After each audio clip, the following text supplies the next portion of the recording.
даруулгатай байх хэрэгтэй гэдгийг ер нь ойлгож авсан. Тийм. Чамаас хүчтэй, чамаас мундаг хүн ороод зөндөө байгаа. Тулааны спортод ялангуяа мэдэрдэг зүйл тий. Ялангуяа би лаг гэж байж л чамаас хүчтэй хүн зөндөө гараад ирдэг. Тэрэндээ адилхан. Дээрээс нь төвчээр, амьдралын төвчээр сахилга бат гэдэг зүйлийг спорт яг өгд юм байлаа.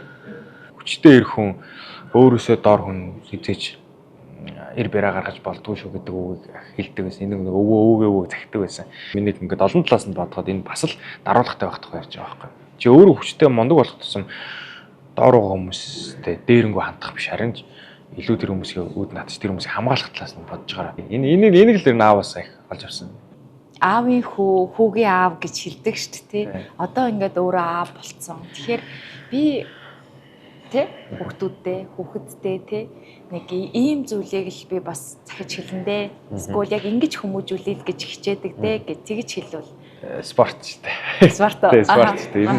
Ер нь хүүгээ спорт заавал ингэж спортын хүмүүжлийг заавал олгоно гэж харж дуурайд юм байна. Би ч аав тэгж дуурайсан.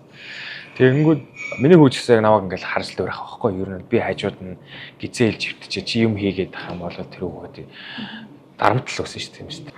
Тийм болохоор гой хүүхдийн нүдэн дээр айл болох гоё юм актив байгаад гоё юмнууд хийж үлгэрлж харуулъя гэж боддог.